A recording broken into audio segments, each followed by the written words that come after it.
Hello,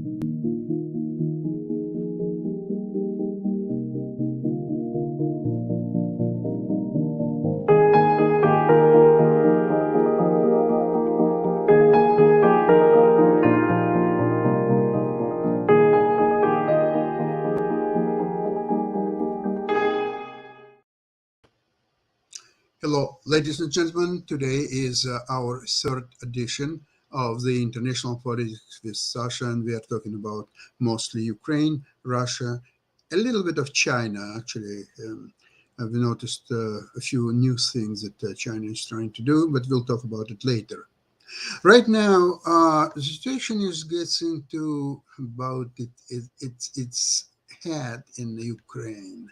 Russia amassed with the complete um, world watching all what's happening there. They amassed incredible amount of technique. Their war machine is mobilized fully, and yet the heroism of Ukrainian fighters is second to none. Russia cannot really have meaningful headlines. Now they came on a way of war crimes. They're using cluster bombs, they're using vacuum bombs. The Hague Tribunal should initiate proceedings against Putin ASAP because now it's all evident and it should not be too difficult to proceed. So, whereabouts Zelensky is unclear. He is in Ukraine 100%. The only thing is that unclear if he still remains in Kiev or he's now in Lviv. Um, I really hope that he's absolutely effective and heroic, either whether he is in Kiev or in Lviv. His physical whereabouts is really doesn't matter. He still unites all Ukrainians, and they are all fighting for their motherland. And this is one of the most incredible fights that we witnessed in the last 80 years. Because the only what you compare it to in recent history is Stalingrad's siege of Stalingrad. That's the only what you can compare, where the Germans were going from house to house, door to door, and well, Stalingrad nearly is not as large as Kiev, but resistance in Stalingrad was absolutely unparalleled. But so is even more so, I would say, even more so from Kiev, because all the people of Kiev and Ukraine, for that matter, they're all united. The women, they are working days and night, produce Molotov cocktails, which are very effective in fights against tanks. And that's exactly what's happened just recently. Kids, 10, 11 years old kids, they burned the first tank in the column of Russian tanks, and it gets stuck. So the other tanks could not continue their march. And then a few more tanks were destroyed. So they all had to turn back. Now, all the population of Kiev who remains there, because most of the kids, women, they all were transported west to Lviv, where some of them are still continue to go farther to Poland, to Romania, Hungary, and some other countries, Slovakia, and men from 18 to 60, they are remaining in Ukraine and they are going to fight. There are cases when 72 years old man was begging to get him into the uh, insurgency battalions, and he was they agreed to take him on. And now the very important thing is that all countries are, even by saying that No food of American soldier will be on Ukraine. I think that even if you believe so and think so, just don't repeat it every half an hour, the same thing over and over again, just even more encouraging Putin. Because if Putin has to guess, hey, what if America will put it? What if NATO will enforce no-fly zone over the Ukraine? What are we going to do? Because all these superiorities that the Russian army has today, only one, it's a sky, domination of the Ukrainian sky. If it wouldn't be so, Russians would be turned and get back to their home, and very, very quickly. There are already 5,000 people, Russian soldiers, killed in Ukraine. And in fact, a well-known Ukrainian publicist, Dmitry Gordon, he's asking the Russian counterparts, please come over and tell and get out your corpse, your bodies. What are the Russian mothers who lost their sons? What are they being scared of? Going on the street, oh my God, I will be arrested. You lost your son, for Christ's sake. What your arrest means anything. You just lost your son.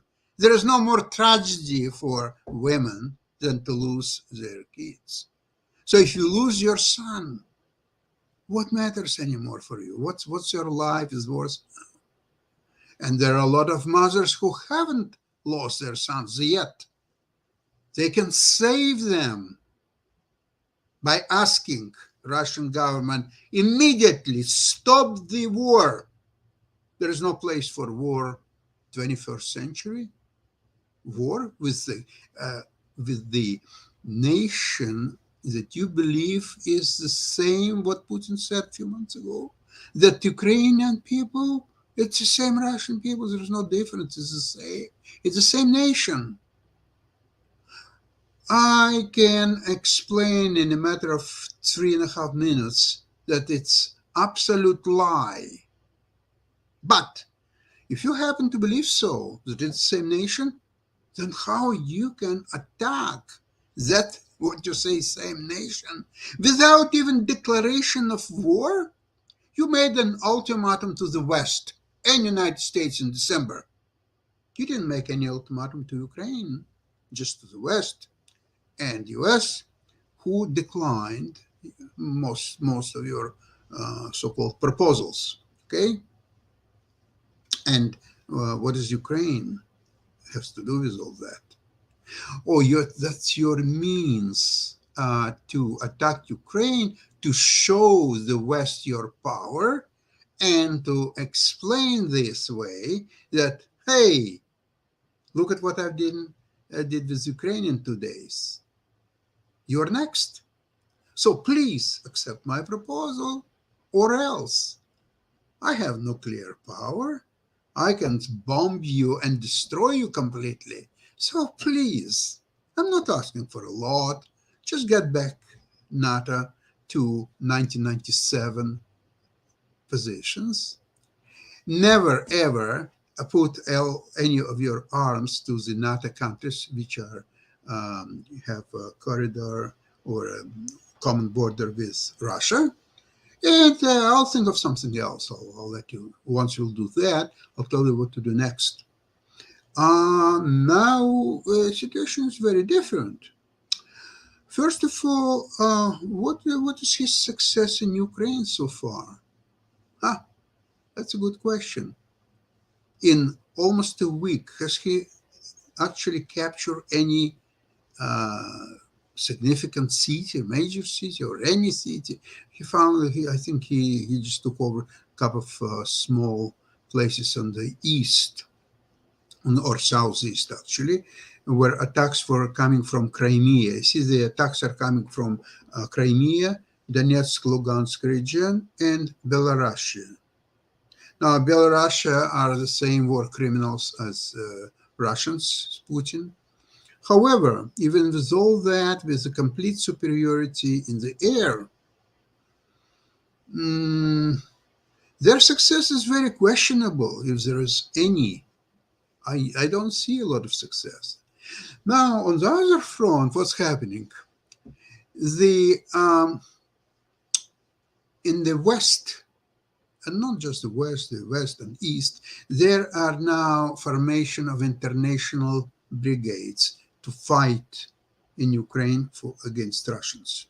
You can't believe how many people in the world, and not just Eastern Europe, but all over Europe, who want to fight Russians and physically kill them.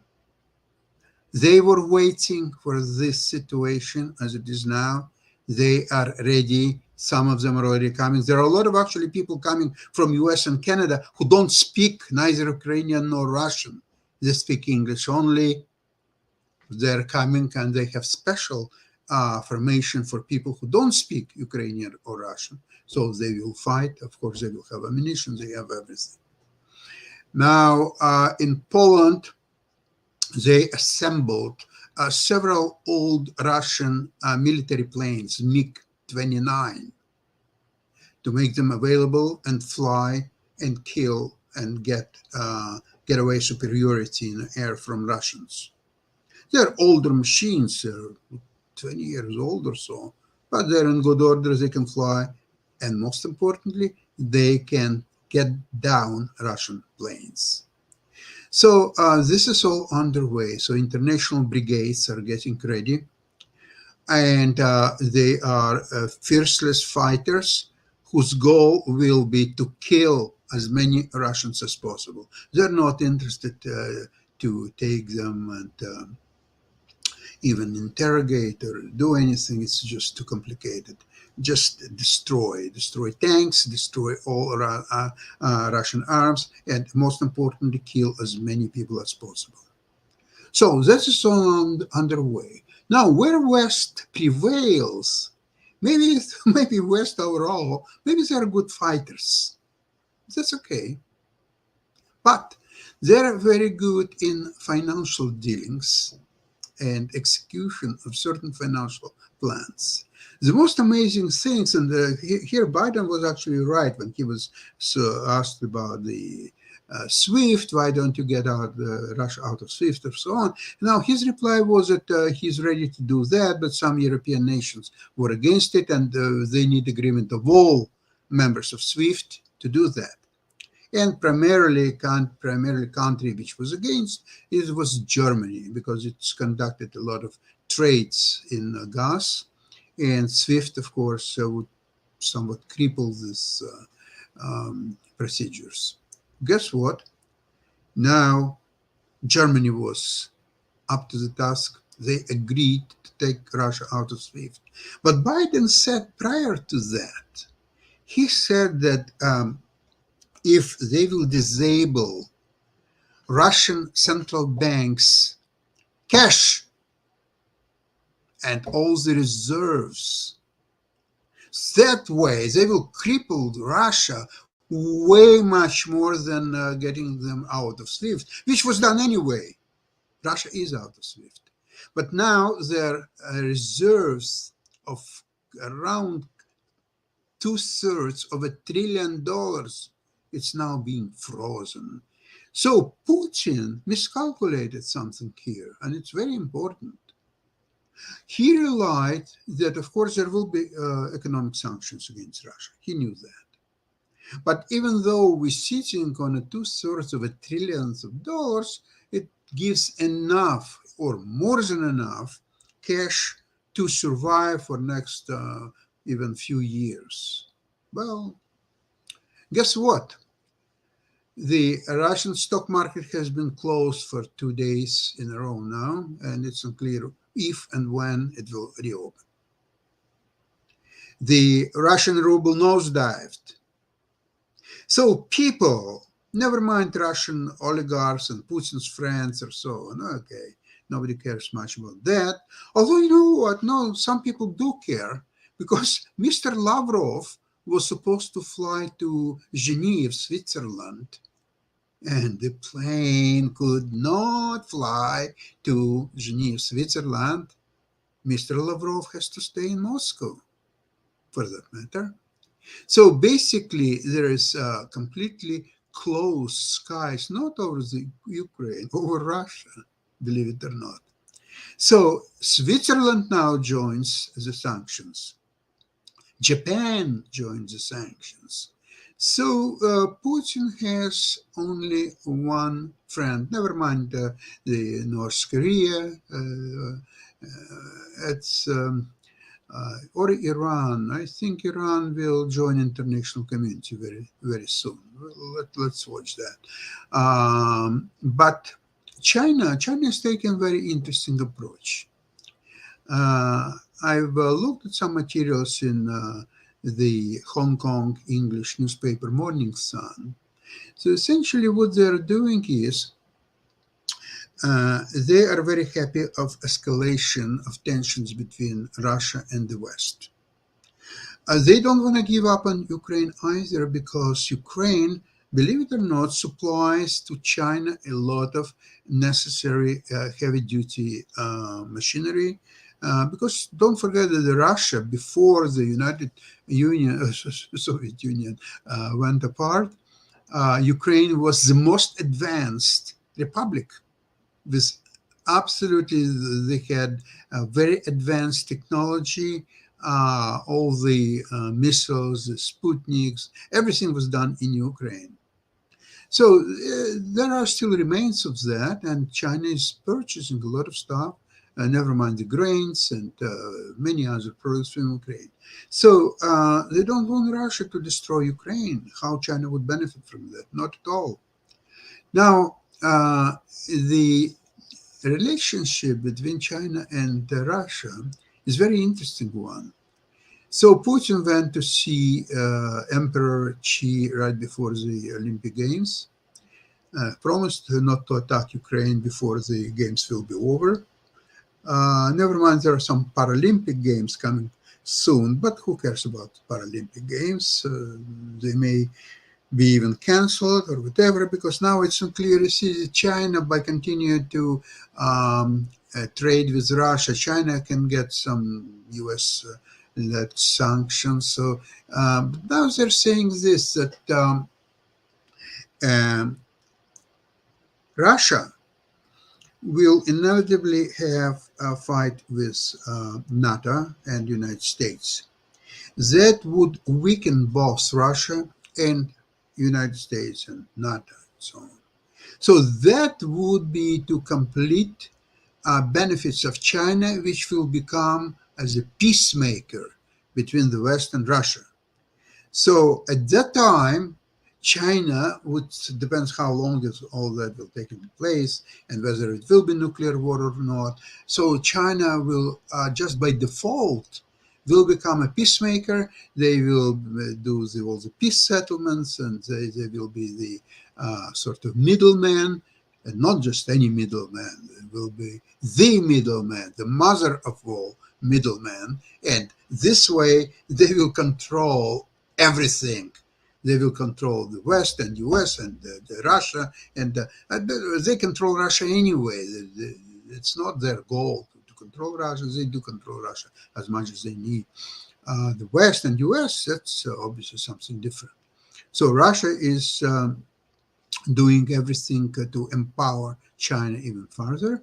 And with China, it's very difficult whether it's a meaning or its opinion of this newspaper or its opinion of the ruling party. Now, knowing how things are operated in China, it could be that this is opinion of the actually Chinese government. And if that's so, probably it's very shrewd and very effective way to manage international affairs from the China point of view, of course. But let's just watch. Let's see what's happened. Now, the major question is, at what point and how soon Putin will start nuclear war? I think that's probably the main question, because for U.S. people, there is only one thing is even more scary than nuclear war. If it's a gasoline prices, if the gasoline prices will go 5 cents up 5 cents per gallon, what could be more devastating than that? What kind of nuclear war? Okay, so say 50 million people will die. That's okay, but 5 cents per gallon increase. That's not easy to swallow. So what to do? Okay, if Putin will not prevail over Ukraine, obviously nuclear war. Obviously. So in a way, maybe it's shrewd for Americans, Europeans, to let Putin to prevail and actually win the war in Ukraine, because this way the things will return to normal. Sanctions will be disappearing. The oil prices will come down, so the Americans will pay less at the pumps, and there will be no third war. So why not to let Ukraine just lie down and die? And this way, it's a win-win-win situation for everybody, except Ukraine, but Ukraine will no longer exist at that point. So that's a fantastic way of doing it. In fact, many Americans, let's see, someone by the name, I forgot, Donald Trump. Oh, it's a former president.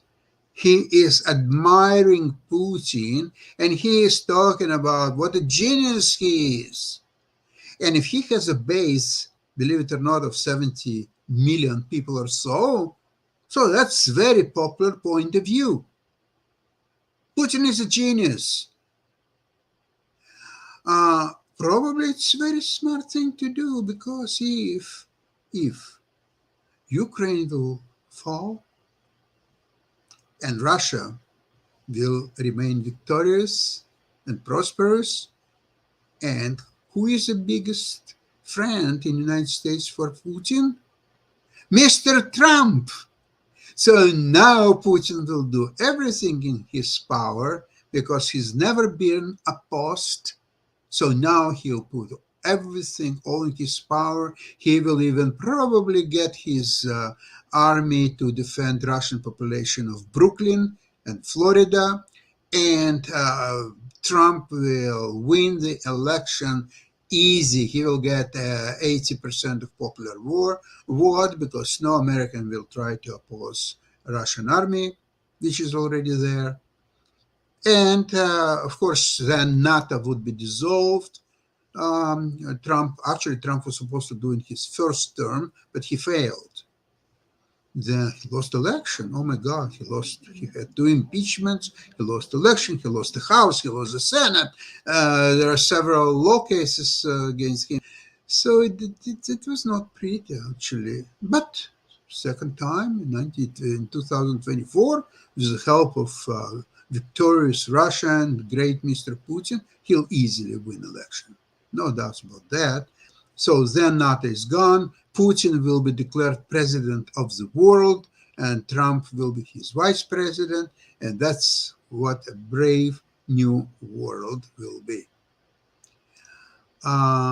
What should we do about that? It's difficult to say at this point. Number one is get Putin out of his stashed cash in the West. 2/3 of $1 trillion, can't access that. The danger is nuclear battle. So when the West choose to do that route, it already had to calculate that the nuclear button most likely will be used. Another thing is, in fact, several publicists are appealing to Russian highly placed generals to disable madmen, just to disable any way you can, And that would relieve all the world from the nuclear war threat and from this horrible, horrible things what's happening in Ukraine. Get him to Hague for war criminal trial where he will be prosecuted. That's where he's placed today.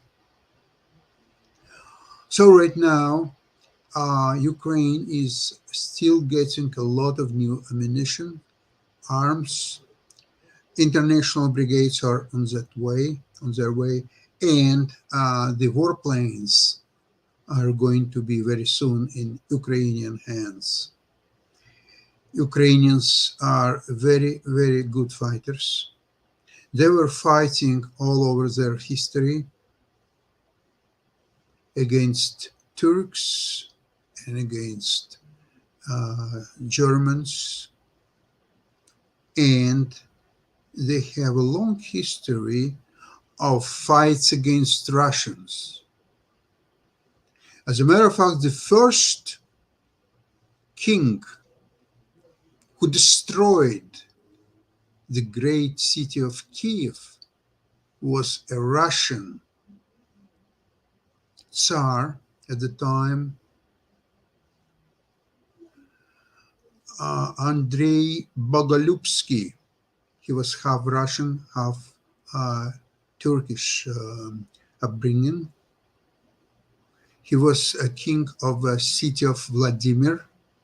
In 1175, he completely destroyed Kiev, killed most of its citizens. He wanted to take the capital to Vladimir, where he was the king. It was well before Moscow even existed. I was born in Odessa. I've completed my education there. My daughter was born there before we left to Canada. And when I was a kid, we always celebrated the day of April the 10th. What's happened on that day? In 1944, Odessa was liberated from the German occupants. And now, in 1922, there is a real threat that Odessa could be occupied by Russian fascists, not German, Russian fascists. I really hope that it's not going to happen. And even if it will happen, there will be a partisan resistance, which Ukrainians were great in during Second World War. And today they will be even. You see, because, okay, you can explain that Germans, okay, they were different civilizations, different people altogether, and so on. Now Russia, according to Mr. Putin, are the same people. So you are attacking and killing thousands of people, including civilians, of the same people without even declaring a war? This is a war crime. Using this vacuum bombs, cluster bombs, this is a war crime. Mr. Putin, stop this war. It's 21st century now. Stop killing people. Stop the war, please. Thank you, and we'll continue on Friday. Bye-bye, everybody.